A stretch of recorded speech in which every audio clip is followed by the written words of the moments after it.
वर्तमान में राजधानी शिमला में 2400 एसएमसी शिक्षक जो कि हिमाचल के दूर दराज के विद्यालयों में लगे हुए हैं, सेवा दे रहे हैं, उन्होंने स्ट्राइक कर दी है क्योंकि वो चाहते हैं कि उनकी सेवा को जो है अब रेगुलराइज किया जाए। और ऐसा लग रहा है कि शायद सरकार भी जल्दी ही उनके लिए कोई नीति लाएगी और उनको ग्रेजुअली कॉन्ट्रैक्ट में डालकर या डायरेक्ट ही रेगुलराइज करेगी। और इस तरह से ये 2400 जो एसएमसी शिक्षक हैं, ये हिमाचल के स्कूल शिक्षा में के कैडर में परमानेंट हो जाएंगे और इनको इनकी जो उचित जो इनका मुआवजा बनता है, जो सैलरी बनती है, वो इनको मिलेगी। प्रश्न यहाँ ये उठता है कि जब हम प्रारंभ में फाइनेंशियल कंस्ट्रेंट की वजह से प्रॉपर कमीशन नहीं निकालते हैं और कमीशन ना करवा करके एसएमसी के माध्यम से, पीटीए के माध्यम से शिक्षकों को भर्ती करते हैं और कई साल फिर उन्हें कम वेतन पे रखा जाता है और बाद में वो संगठित होकर के, यूनियनाइज होकर के गवर्नमेंट पे प्रेशर क्रिएट करते हैं और फिर गवर्नमेंट को अंतोगत्वा प्रेशर में आकर के पॉलिटिकल कंपल्जन पे, सोशल और दूसरी कॉन्सिक्वेंसेस पे और कोर्ट के माध्यम से फिर रास्ते में आना पड़ता है और इन लोगों की सेवा शर्तों को पक्का करना पड़ता है। तो फिर गवर्नमेंट ऐसा करती क्यों है? इससे पहले हमने देखा पीटीए शिक्षक भूतपूर्व सीएम श्री वीरभद्र सिंह जी के समय भर्ती किए गए बड़ी संख्या में। फिर बाद में बीजेपी के टाइम में भी उनको रेगुलराइज किया गया। पहले बीजेपी निकालने की बात कर रही थी, बाद में उन्होंने भी रेगुलराइज किया। और इसी तरह से अभी एसएमसी शिक्षक भी उसी कमोबेश उस तरफ जा रहे हैं। इस सब से हो ये रहा है, एक पक्ष देखें तो जो युवा तैयारी करता है, जा कर के टेस्ट की तैयारी करता है, टीजीटी पीजीटी की, वो हतोत्साहित हो जाता है क्योंकि इस तरह की भर्तियों से फिर वो पोस्टें ख़त्म हो जाएगी। मान लीजिए अगर 5000 पोस्टें थी तो अब केवल आधी न जाएंगी, आधी पोस्टें जो इस तरीके से भर जाएंगी। तो गवर्नमेंट अगर भविष्य में कोई ऐसी स्कीम निकालती है एसएमसी या कोई इस तरह की सेल्फ हेल्प, या कुछ बातें चल रही थी कि लेक्चर बेस पे शिक्षक सहायक मित्र, तो जो भी इस तरह की स्कीमें हों वो ओपनली नोटिफाई होनी चाहिए और उस समय जितने भी एलिजिबल युवा हैं उन्हें पता हो कि ये स्कीम शुरू हो रही है और वो उसमें अप्लाई कर सके। और विशेषकर जो सेवा शर्तें हों, जब उनको रखा जाए तो वो पूरी तरह से एलिजिबल होने चाहिए, उनका टैट सेट सब निकला होना चाहिए। हालांकि शुरू में इतना आसान नहीं था क्योंकि इतनी शिक्षा नहीं थी, पर आज इतने योग्य लोग हो चुके हैं, बच्चे हैं हमारे पास पढ़े लिखे, कि उन्हीं को इन सेवाओं पे रखा जाना चाहिए।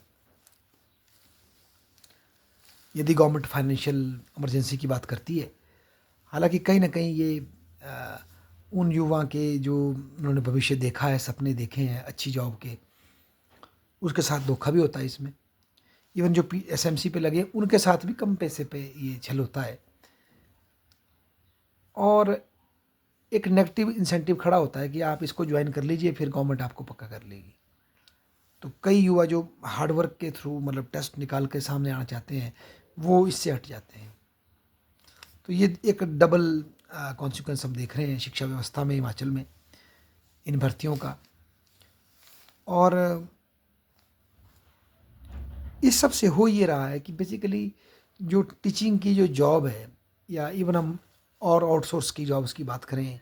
ये धीरे धीरे गवर्नमेंट जॉब की जो एक प्रॉफिटेबिलिटी थी, गवर्नमेंट जॉब की एक मतलब एक सोर्स ऑफ सिंबल था, वो धीरे धीरे ख़त्म हो रहा है एक्चुअली। क्योंकि अब ये बेचारे हमारे एसएमसी के भाई बहन भी अगर 7 8 सालों से लगे हुए थे, 5 6 सालों से, अब इसके बाद जाके ये कॉन्ट्रैक्ट में जाएंगे, फिर ये रेगुलर होंगे, तब तक ये अपने जीवन का इतना टाइम लगा चुके हैं, इतनी अपनी प्रोडक्टिविटी लगा चुके हैं कि यदि ये प्रॉपर भर्ती होते तो आज इनकी लाइफ में बड़ा फ़र्क होता। तो एक तो इन्होंने भी कॉस्ट दी है,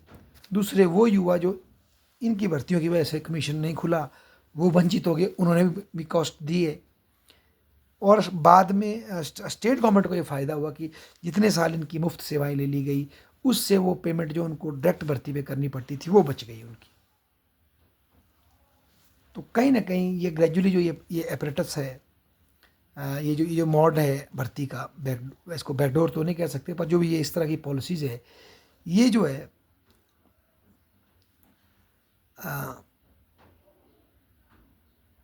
स्टेट को तो फाइनेंशियली सिक्योर करती हैं, उसके पर जो लाइबिलिटी होनी है शिक्षकों की, उससे तो काफ़ी हद तक सेव कर लेती हैं। परंतु जो कर्मी है, चाहे वो एसएमसी शिक्षक खुद हों या पीटी शिक्षक खुद थे, या फिर जो मतलब युवा जो कमीशन के थ्रू आना चाहते थे, उनके साथ अन्याय हो जाता है। और इस सब से धीरे धीरे हिमाचल में जो गवर्नमेंट जॉब का जो एक मतलब क्रेज़ है वो ख़त्म हो रहा है। और आ, शिक्षा व्यवस्था जो सरकारी स्कूलों की है वो कमोबेश जो है मतलब वो ये तो नहीं कह सकते कि भाई ये शिक्षक अच्छा नहीं पढ़ा रहे हैं, ऐसा नहीं। वो भी अपने डेडिकेशन से कठिन से कठिन इलाके में जाकर के सेवा दे रहे हैं, ये प्रयास है। पर गवर्नमेंट को इसके बाद ये कोशिश करनी चाहिए कि अब इस तरह की और एसएमसी और पीटीए भर्ती ना करें, भर्तियां जो है कमीशन के थ्रू ही करें। और अगर फिर भी कोई ऐसी मतलब फाइनेंशियल रिसोर्सेज की वजह से कोई ये शिक्षा मित्र या कोई निकाल रही है, वो भी एटलीस्ट किसी प्रॉपर कमीशन और उसके थ्रू ही निकाले, ताकि उनके ऊपर कोई डाउट ना करे और जल्दी से जल्दी उनको उनका हक मिले, मतलब जो जिस लेवल पे उनको पेमेंट होनी चाहिए।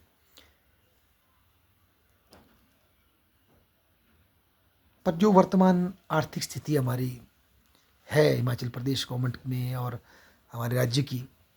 उससे ये लग रहा है कि शायद इसी भविष्य की तरफ हम बढ़ रहे हैं, और अधिक जॉब्स जो है शायद प्राइवेटाइज हो जाएगी, या इस तरह की इनफॉर्मल बन जाएगी। फिर लंबे कोर्ट और दूसरे मुद्दों में हम उलझेंगे और शिक्षा कहाँ पहुँचेगी।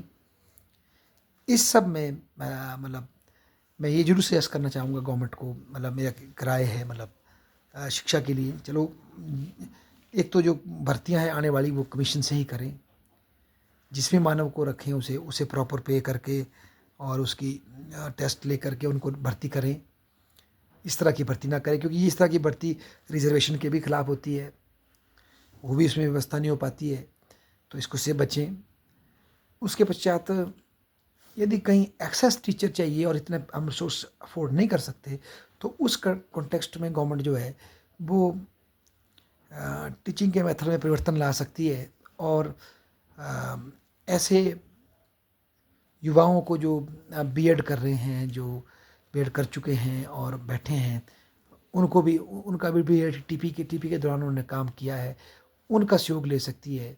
या इस तरह की और वॉलंटियर ऑर्गेनाइजेशन का सहयोग ले सकती है, और ऑनलाइन सर्विसेज का सहयोग ले सकती है, ताकि जिन जगह टीचर नहीं है उनकी हेल्प ली जा सकती है। और जो बच्चे बड़ी क्लासों में हैं, 1-2 में हैं,